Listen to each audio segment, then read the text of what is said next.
The unseen power. The polished marble floors of the Fulton County Courthouse gleamed under the fluorescent lights, reflecting the hurried footsteps of attorneys, clerks, and anxious defendants. The air was thick with the low hum of whispered conversations, rustling paperwork, and the occasional sharp clack of a judge's gavel echoing from the courtrooms beyond the corridor. Anita Reynolds strode through the courthouse with quiet confidence.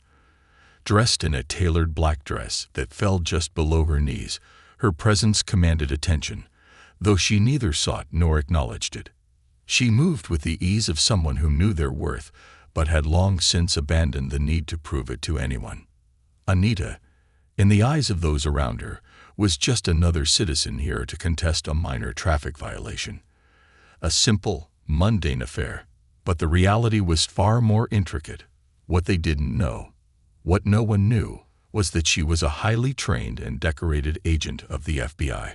Her true mission was buried beneath layers of classified files and undercover assignments that had taken years to cultivate. Her current cover identity: a mid-level analyst working for the City of Atlanta's Department of Transportation. It was the perfect role, one that allowed her access to critical information without drawing suspicion. She was embedded in an ongoing federal operation investigating police corruption, and she had already uncovered disturbing patterns of misconduct within the local department. Today's hearing, an insignificant legal matter in most people's eyes, was not the focus of her mission. It was simply an opportunity, a door that had unexpectedly cracked open. And one man had every intention of slamming that door shut. The corridor encounter.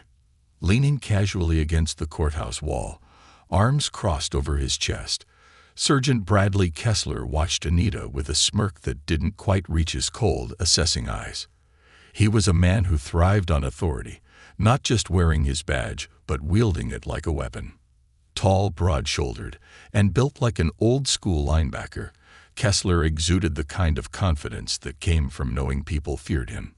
His uniform was crisp, his golden brown hair cut close to his scalp, his jaw perpetually set in an expression that dared anyone to challenge him.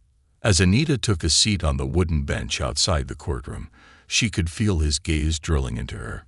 She ignored him, flipping open a slim folder filled with documents. Evidence that proved the ticket she had received was a fabrication. "Miss Reynolds," Kessler's voice came, slow and deliberate. Anita looked up, meeting his gaze with practiced indifference. "Sergeant Kessler," she acknowledged with the same calm professionalism she had perfected over the years. He took a step forward, arms still crossed. "Traffic violation, huh?" His smirk widened. "Funny, I don't usually see people like you contesting these things.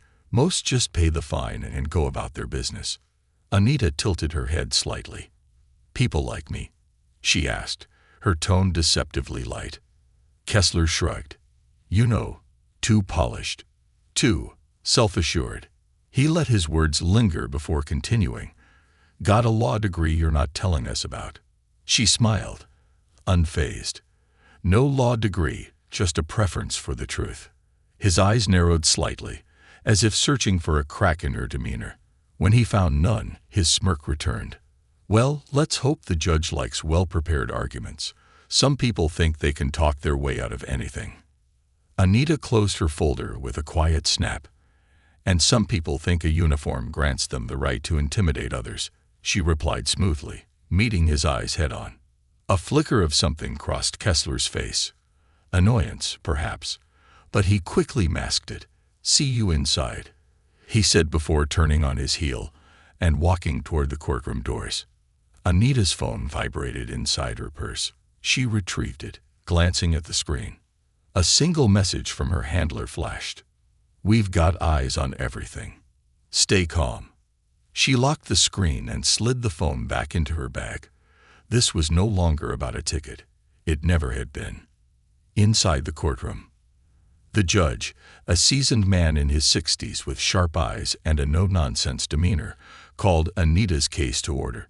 She stepped forward, standing confidently before the court. The prosecutor, a young man who looked as though he had just stepped out of law school, recited the official charge. running a red light at Peachtree Street and Pine Avenue. Anita remained poised as he spoke, her mind already dissecting every piece of evidence she had meticulously gathered. The ticket, as issued by Officer Kessler, states that Miss Reynolds drove through a solid red light. The prosecutor concluded. As per standard procedure, the penalty includes a fine and mandatory traffic school. The judge turned to Anita. Miss Reynolds, do you have any evidence to present in your defense? With a nod, she stepped forward and placed a series of documents on the table. Your Honor, I'd like to submit traffic camera footage from the intersection in question, along with time-stamped still images that verify my vehicle was at a full stop before proceeding through a green light. She paused, then continued. Additionally, I have reports from the city's transportation department confirming that there were no known traffic signal malfunctions on the date in question. The judge leaned forward, adjusting his glasses as he examined the footage. The prosecutor, clearly caught off guard by her thorough presentation, frowned as he reviewed the documents. At that moment, the courtroom door creaked open. Sergeant Kessler stepped inside, arms folded across his chest, his expression unreadable. Anita didn't turn to acknowledge him, but she felt the weight of his presence behind her. The judge reviewed the footage carefully. Several minutes passed in silence. Finally, he leaned back in his chair. The video evidence is clear, he said, looking at the prosecutor. Miss Reynolds' vehicle was stopped at the light. The signal changed to green before she proceeded. The citation is invalid. He turned to Kessler, his expression mildly disapproving. Sergeant, do you have any additional evidence to support your claim? Kessler's jaw tightened. He hesitated for only a moment before replying. Your Honor, I maintain that I witnessed the violation firsthand. The judge exhaled slowly. Unfortunately, Sergeant, the footage tells a different story. The citation is hereby dismissed. He tapped his gavel against the sound block. Case closed. A ripple of murmurs swept through the small audience in the courtroom. Anita turned to collect her documents, keeping her expression neutral. As she walked past Kessler, he spoke in a low, dangerous voice. Must be nice, he muttered, having friends in high places. She didn't stop walking, didn't acknowledge the bait. Instead, she exited the courtroom with the knowledge that the battle wasn't over. If Kessler was willing to fabricate a traffic violation, what else was he willing to do? She intended to find out. And this time, it wouldn't be in a courtroom. It would be in the shadows, where the real war was fought, where corruption had no place to hide. The predator and the prey. The hum of Atlanta's late afternoon traffic buzzed in Anita's ears as she exited the courthouse, her heels clicking sharply against the concrete steps. The sun was beginning its slow descent, casting a golden hue over the city skyline. It should have been a moment of victory. She had exposed the lie behind her fabricated traffic ticket and walked out of that courtroom with her record intact. But her mind wasn't on the case she had just won.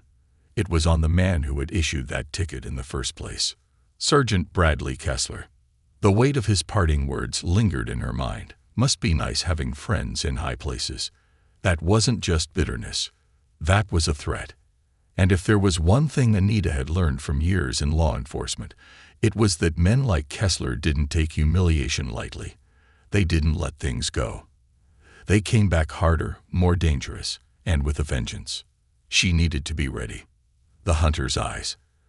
Anita wove through the courthouse parking lot, her senses on high alert. She had parked her government-issued sedan a few blocks away, a standard precaution when working undercover. As she walked, she felt the distinct sensation of being watched. Not by the casual glances of pedestrians or passing motorists. By a predator. By him.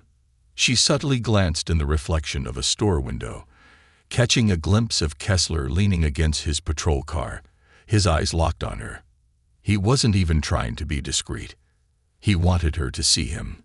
He wanted her to know that he wasn't done. Anita adjusted her purse strap and kept moving. She would not give him the satisfaction of acknowledging his attempt at intimidation. But inside, Her mind was already running through the possibilities. Kessler wasn't stupid. Arrogant, yes. Reckless, definitely. But not stupid. If he was going this far over a traffic ticket, then it wasn't just about a bruised ego. It was about power. And something told her he wasn't just flexing his authority for show. Something told her he had a lot more to hide. Digging into the past. By the time Anita arrived at her modest apartment in Midtown, the sky had darkened, and the city's nightlife had begun to stir. She locked the door behind her, kicked off her heels, and pulled out her work laptop from a hidden compartment in her bookshelf. It was time to go to work. She typed Sergeant Bradley Kessler into her secure FBI database. The system hummed for a few seconds before pulling up a surprisingly thin file. That was her first red flag. A man like Kessler, one who had bounced around different precincts, one with a reputation for pushing the limits of his authority, should have had a much thicker file. Complaint records, internal investigations, misconduct reports. Instead, there was a neatly curated summary of his service history, highlighting only commendations and successful arrests. Too clean, she thought. Too perfect. She dug deeper. Cross-referencing city records and independent databases, she began to piece together the gaps in his history. Transferred twice in under 5 years. Multiple use of force complaints, all dismissed without further investigation. A promotion despite public complaints about his aggressive behavior. Close ties to a now-retired police captain who had been quietly forced into retirement amid corruption allegations. There it is. There was a pattern. A web of protection keeping Kessler safe, keeping his record untarnished. And that meant one thing. Someone in power was covering for him. The anonymous tip. Anita wasn't the only one watching Kessler. As she continued her research, a secure message popped up in her encrypted inbox. It was anonymous, but it came through one of the Bureau's informant channels, meaning someone, somewhere, had information they wanted the FBI to see. She clicked it open. Subject: Officer misconduct. Urgent. Sender: unknown. You're looking at the wrong case. The ticket was nothing. A test. He wanted to see how you'd react. He's involved in something bigger, something you won't find in official records. If you want the truth, check the recent narcotic seizures. Look at the reports. Follow the money. Be careful. He knows you're not just some analyst. Anita's pulse quickened. The ticket wasn't just harassment. It was a test. Kessler suspected she was more than she appeared, and now that she had passed his test, he would escalate. But the message confirmed something else. He wasn't just a bad cop. He was dirty. And he was playing a much bigger game than anyone realized. Following the money. The tip had mentioned narcotic seizures. Anita quickly accessed the Atlanta PD's recent drug busts, cross-referencing them with financial reports and asset forfeiture records. And there it was, hidden in the fine print. A series of high-profile drug busts had occurred over the past year, each one led by officers from Kessler's unit. But there were discrepancies. The official reports claimed that all seized assets were accounted for: cash, drugs, weapons. But when Anita compared them to state financial disclosures, she noticed that in several cases, the estimated street value of confiscated drugs was significantly higher than what was actually reported. In other words, someone was skimming. And if the anonymous tip was correct, Kessler was in the middle of it. This was no longer just a personal vendetta between her and one corrupt cop. This was a full-blown criminal conspiracy. And now, she was in the crosshairs. The warning comes too late. A sharp knock at her door jolted Anita out of her research. She froze. She hadn't ordered food. She wasn't expecting anyone. Slowly, she reached for the Glock 19 she kept in a concealed compartment under her desk. She held it low, out of sight, as she moved toward the door. Another knock. This time, louder. She checked the peephole. Nothing. Her heart pounded. She flipped off the safety of her gun. Then, crash. The sound of shattering glass erupted from the side of her apartment. Someone was breaking in. Anita moved fast, pressing herself against the wall, her grip tightening on her weapon. A shadow moved just beyond her living room window. Then came the voice. Low, menacing. I told you to stop snooping, Patterson. Kessler. Her blood ran cold. She knew this game. She knew what happened when men like him felt threatened. She was no longer dealing with a cop trying to intimidate her. She was dealing with a predator preparing to strike. And she had just become his next target. The breaking point. The sound of breaking glass sent a sharp jolt of adrenaline through Anita's body. She had trained for situations like this. She had survived worse. But this wasn't a foreign battlefield or an operation with a tactical team at her back. This was her home, and she was alone. Her grip on the Glock 19 tightened as she pressed her body against the cool wall of her apartment. Through the dim glow of streetlights filtering through the curtains, she saw movement near the broken window. A shadow, a figure shifting through the darkness. Then came his voice. Low, calculated. I told you to stop snooping, Patterson. Kessler. His voice carried the slow, arrogant confidence of a predator who believed his prey was cornered. Anita's pulse remained steady. Fear wasn't a luxury she could afford. Think. Assess. Control. She took a slow step back, positioning herself between the intruder and the hallway that led to her bedroom, and more importantly, her secondary escape route. Kessler wasn't breaking in to kill her. Not yet. If that was the plan, he would have kicked in the door, guns blazing. No.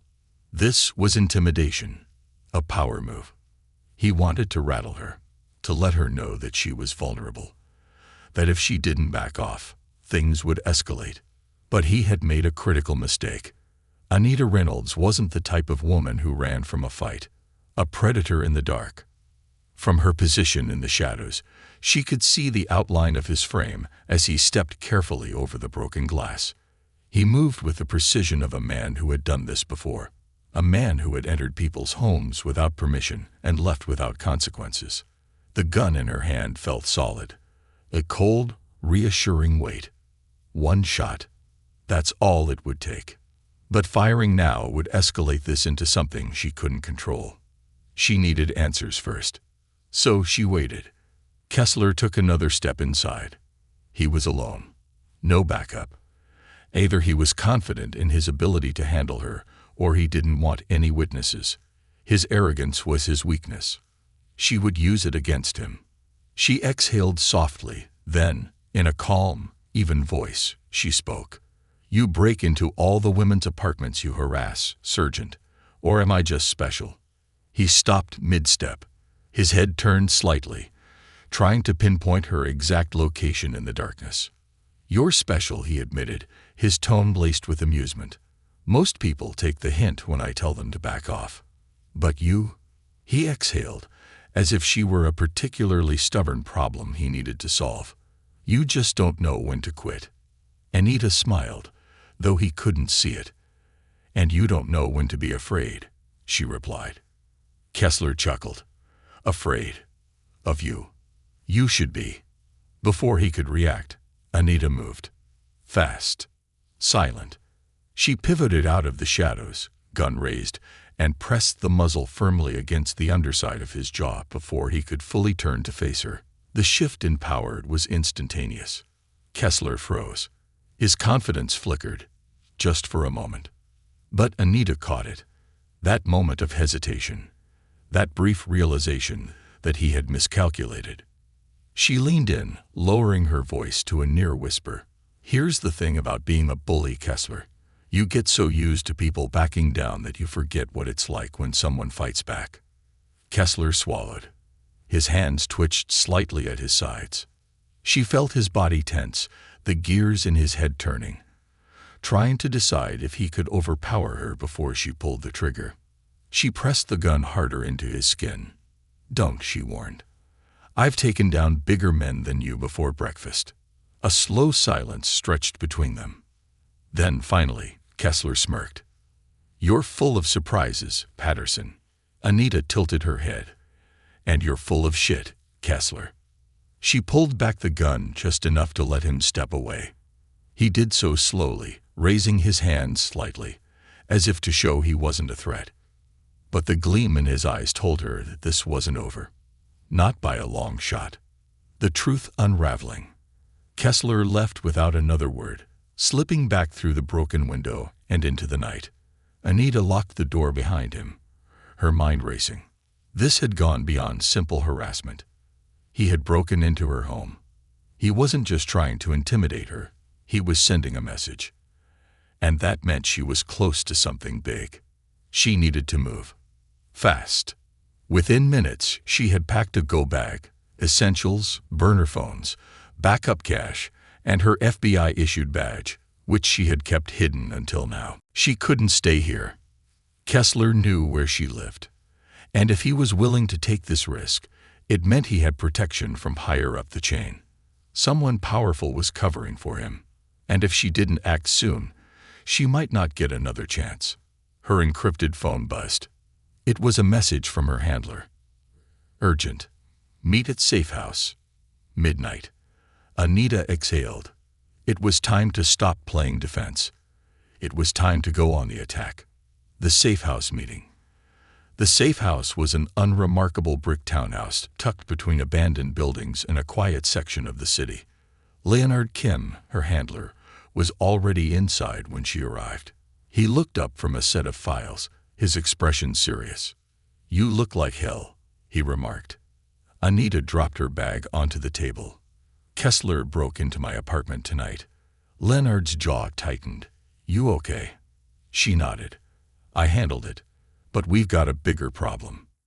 She pulled out the anonymous message she had received, the narcotics bust reports, and everything she had pieced together. Leonard scanned the information, his brow furrowing deeper with each passing second. "This isn't just some small-time corruption case," he muttered. "This is a full-scale operation. Officers skimming from drug busts, false reports, intimidation tactics." He exhaled sharply. "And you just pissed off their enforcer." Anita smirked. "I do have that effect on people." Leonard didn't return the smile. "We need to move on this now. If they know who you really are." "They don't," she interrupted. "Not yet." Leonard studied her carefully. "They will soon." Anita knew he was right. Kessler wasn't just a dirty cop. He was the muscle for something much larger. And the deeper she dug, the closer she came to exposing it all. But she had to be smart, because the next time Kessler came for her, he wouldn't be alone. And he wouldn't just be sending a message. He'd be tying up loose ends, her being one of them. The wolf's den. The air in the safe house felt thick with unspoken tension. The kind of tension that settled in the spaces between words, coiled and ready to strike.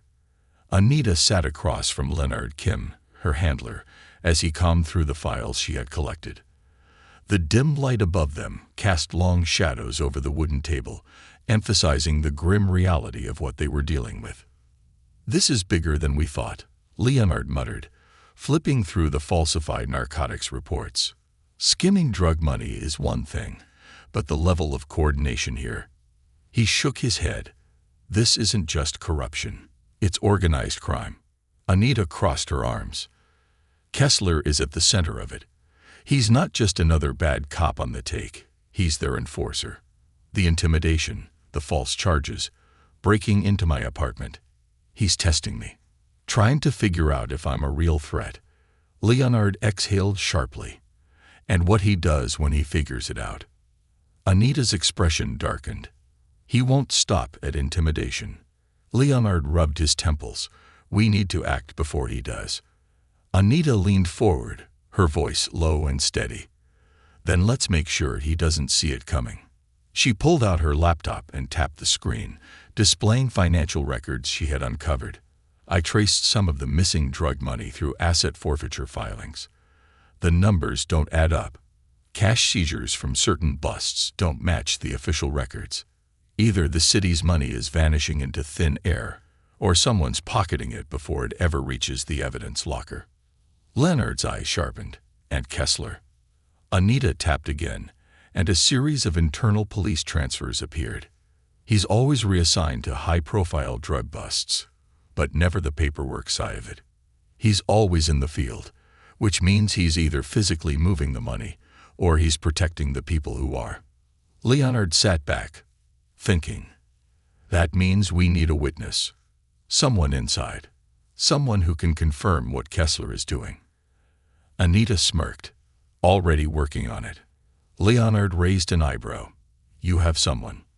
Anita pulled out her phone and flipped to a text exchange with an unnamed contact. Meet me tomorrow. Midnight. The storage yard. I have something you need to see. Leonard frowned. Who is this? Anita's smirk widened. A scared cop. The snitch in the shadows. The Atlanta night was thick with humidity, the kind that clung to your skin like a second layer.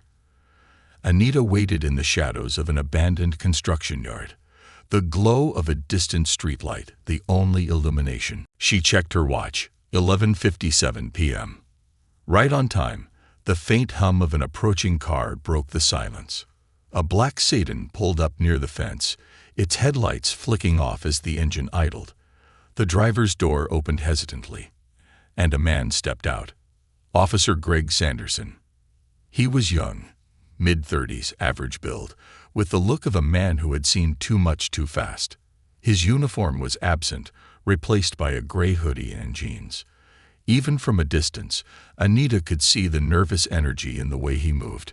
She approached cautiously, keeping her hands visible. Sanderson, she greeted evenly. He turned at the sound of her voice, his eyes darting around as if expecting someone to be watching. Reynolds, he muttered, still using her cover name. Dan, I shouldn't be here. Anita tilted her head. Then why are you? He swallowed hard. Because you're right about Kessler. Her pulse quickened. How bad is it? Sanderson exhaled sharply and glanced over his shoulder before speaking. Worse than you think. It's not just him. There's a whole network. They reroute seized cash, stash drugs in unreported evidence lockers, and sell them back to the streets. And Kessler? He shook his head. He's the muscle. He makes sure no one talks. If someone steps out of line, they disappear. Anita's stomach tightened. Disappear how? Sanderson hesitated. Last month, Officer Martins, he was one of the rookies, started asking too many questions. Couple of days later, his car was found at the bottom of the Chattahoochee. Ruled it a suicide. Anita's fists clenched. And you think Kessler had something to do with it? Sanderson's voice dropped. I know he did. Anita took a slow breath, her mind already spinning with the implications. If what Sanderson was saying was true, then Kessler wasn't just covering up crimes. He was eliminating loose ends. You have proof? She asked. Sanderson hesitated again, then pulled a flash drive from his pocket. This has copies of some reports I pulled. Dates don't match, names are missing, and some of the evidence logs show drugs that were never officially documented. Anita reached for it, but Sanderson held it back. You didn't get this from me, he said firmly. Anita nodded. Understood. She took the drive and slipped it into her jacket pocket. This is enough to start something big, Sanderson. But if you go back in there... I know, he cut in. I'm already dead if they find out I'm talking to you. A tense silence stretched between them. Then Sanderson turned, heading back to his car. But just as he reached for the door handle, a single gunshot cracked through the night. Sanderson jerked, a sharp breath escaping his lips before he crumpled to the ground. Anita's instincts kicked in instantly. She dove behind a stack of rusted crates as another shot rang out, sending sparks flying off the metal. Her heart pounded as she pulled her Glock from her holster. They had been followed, and they weren't trying to scare her anymore. They were trying to kill her. The ghost in the darkness. The silence that followed was suffocating. Anita crouched low, her back pressed against the cold metal. The shooter was close, too close. Sanderson's body lay motionless by his car. Damn it. She couldn't stay pinned down. If they were after her, more could be coming. A flicker of movement. Anita pivoted, raising her gun just as a figure stepped into view. Kessler. Dressed in all black, his expression unreadable, the gun in his hand still smoking. He tilted his head. You never learn, do you? Anita's grip on her weapon tightened. You just killed a cop. Kessler smirked. No, you did. A cold chill ran through her. They were going to frame her. Her fingerprints were on the flash drive. She had no backup, no immediate alibi. This had been a setup from the beginning. And now she was the loose end. Kessler took a slow step forward. Anita inhaled sharply. Then she fired. The shot rang out, echoing into the night. Kessler grunted as the bullet grazed his shoulder. Bitch, he snarled, stumbling back. Anita didn't wait. She turned and ran, disappearing into the shadows as more gunfire erupted behind her. She didn't know where she was going. Didn't know how she was going to fix this. All she knew was one thing. She wasn't going down without a fight. The last warning. Running for her life. Anita's boots pounded against the asphalt as she sprinted through the dark alleyways of Atlanta's industrial district. The stench of oil and garbage filled her nostrils. But she didn't slow down. She couldn't. Behind her, the echoes of gunfire still rang in her ears. Kessler had set her up. Officer Sanderson was dead. And now she was the one being hunted. The corrupt cops controlling the city's drug operations weren't just skimming money off busts anymore. They were eliminating threats, one by one. And she had just been moved to the top of their list. Anita reached the chain-link fence at the end of the alley, grabbed onto the metal, and climbed with everything she had. Just as she swung her legs over, she heard voices shouting behind her. She's heading toward the warehouse. Fan out. Find her. She dropped down on the other side, barely pausing to catch her breath before taking off again. She needed cover. She needed time to think. But most of all, she needed to disappear. The call for backup. By the time Anita reached an abandoned auto shop 2 blocks away, her breath was coming in hard, controlled gasps. She ducked behind a stack of rusted tires, pulling out her encrypted burner phone. She punched in Leonard Kim's number. He answered immediately. Tell me you're safe. Not even close. She wiped sweat from her brow. Sanderson's dead. It was a setup. Leonard cursed under his breath. Where are you? Hiding, she said. But not for long. I need extraction. Now. You need to get out of that area first, Leonard said. They've probably got half the city looking for you. You need a clean exit. I need a damn miracle. Leonard was silent for a beat. Then his voice dropped.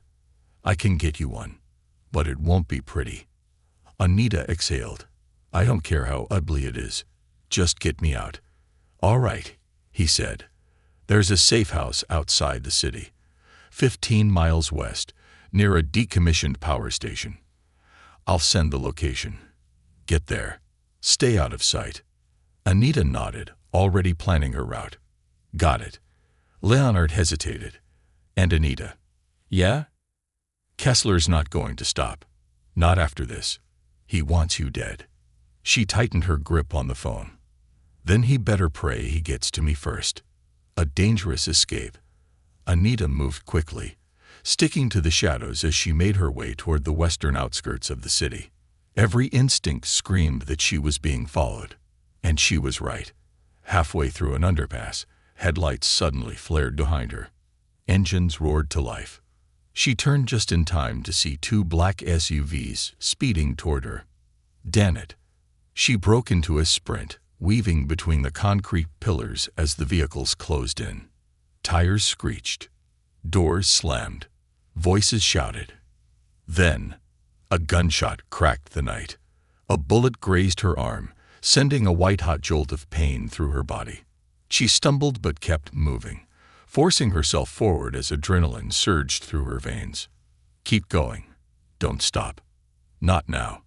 Up ahead, a service ladder clung to the side of an old bridge. It was her only chance. With everything she had left, Anita lunged forward and grabbed the rungs, hauling herself up just as more gunfire erupted below. Bullets ricocheted off the metal as she climbed higher, refusing to look down.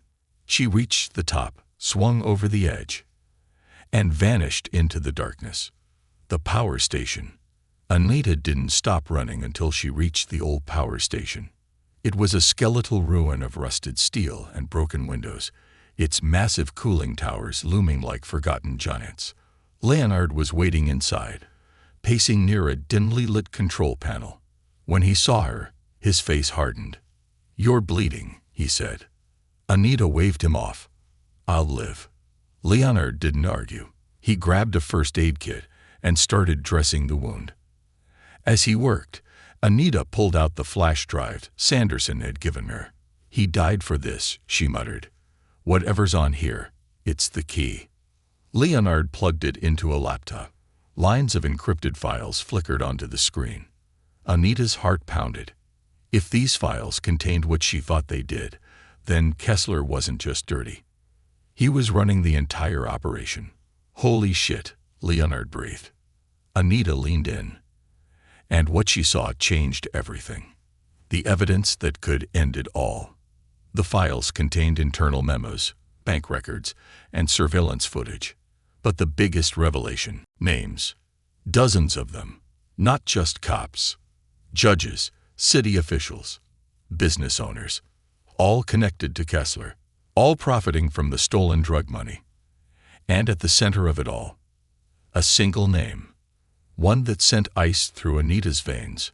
Captain Jonathan Morris. Kessler's former boss. The one who had supposedly retired. The real mastermind. Leonard turned to Anita, his expression grim. "This isn't just police corruption," he said. "This is a full-scale criminal empire." Anita's fists clenched. Kessler had been a problem. But Morris, he was the real enemy. And now they had enough to burn his entire operation to the ground, if they lived long enough to use it. The final warning. Anita's phone buzzed. A new text. Unknown number. She opened it, and her blood ran cold. "You should have left it alone. Now it's too late." Attached was a picture of her apartment, burning. Anita inhaled sharply. They weren't just trying to silence her. They were erasing her. She turned to Leonard, fire in her eyes. "We need to move. Now. Because this wasn't just about exposing the truth anymore. This was about survival. And if they wanted a war, Anita was ready to give them one. The reckoning. Nowhere left to hide. The flames consumed Anita's apartment like a hungry beast, licking at the night sky as smoke billowed upward in thick, choking clouds. Even from the distant safe house, she could see the glow reflecting off the city skyline. She clenched her fists. They weren't just sending a message anymore. They were erasing her life, piece by piece. Leonard's voice pulled her back. "We have to move. Now." Anita's grip tightened on the flash drive in her pocket. It was their only leverage. Their only chance to bring down Kessler, Captain Morris, and every corrupt official tied to their operation. And the clock was running out. She turned to Leonard, her voice steel. "We take the fight to them. Tonight." Leonard's jaw tightened, but he nodded. "What's the plan?" Anita exhaled, her mind already forming the strategy. "We don't run," she said. "We end this." Setting the trap. Anita knew Kessler wouldn't stop hunting her.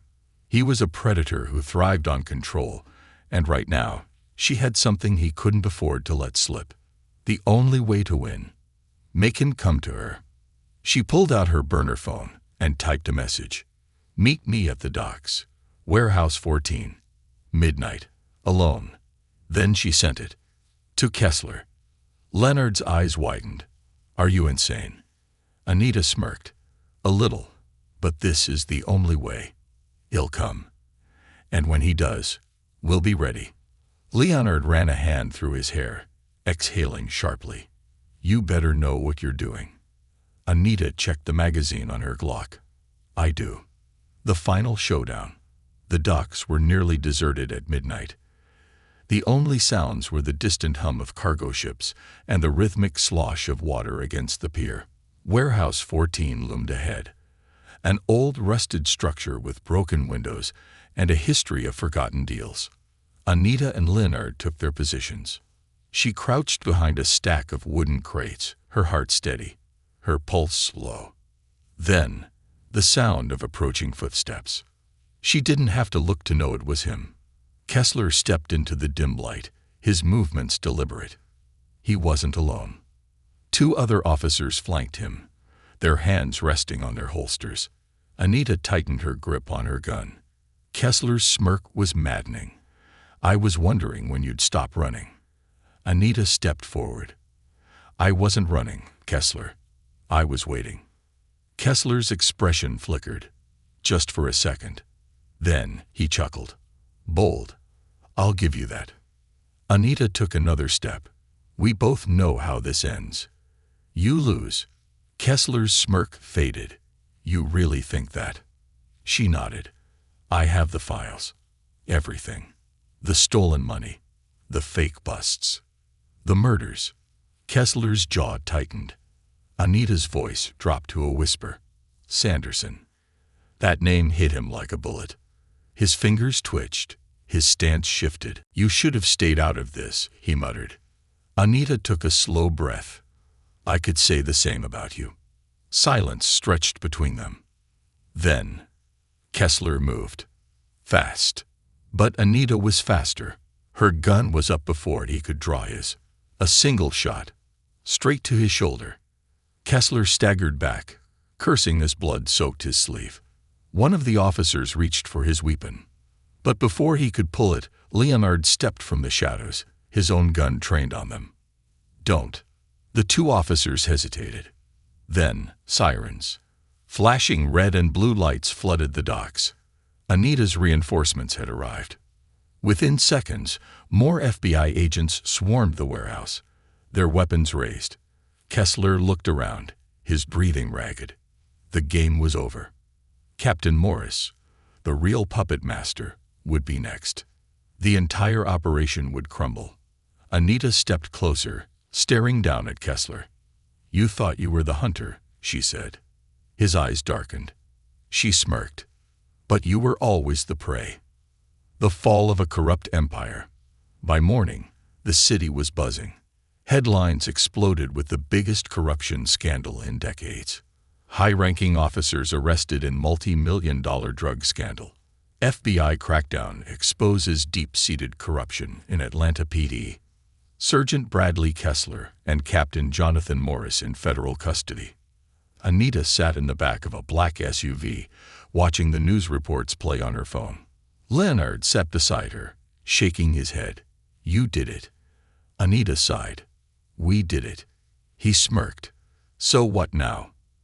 Anita looked out the window as the city passed by. She had won. But she wasn't naive. There would always be more. More corruption. More battles. But she was ready. She always had been. Anita leaned back and smirked. This was just the beginning.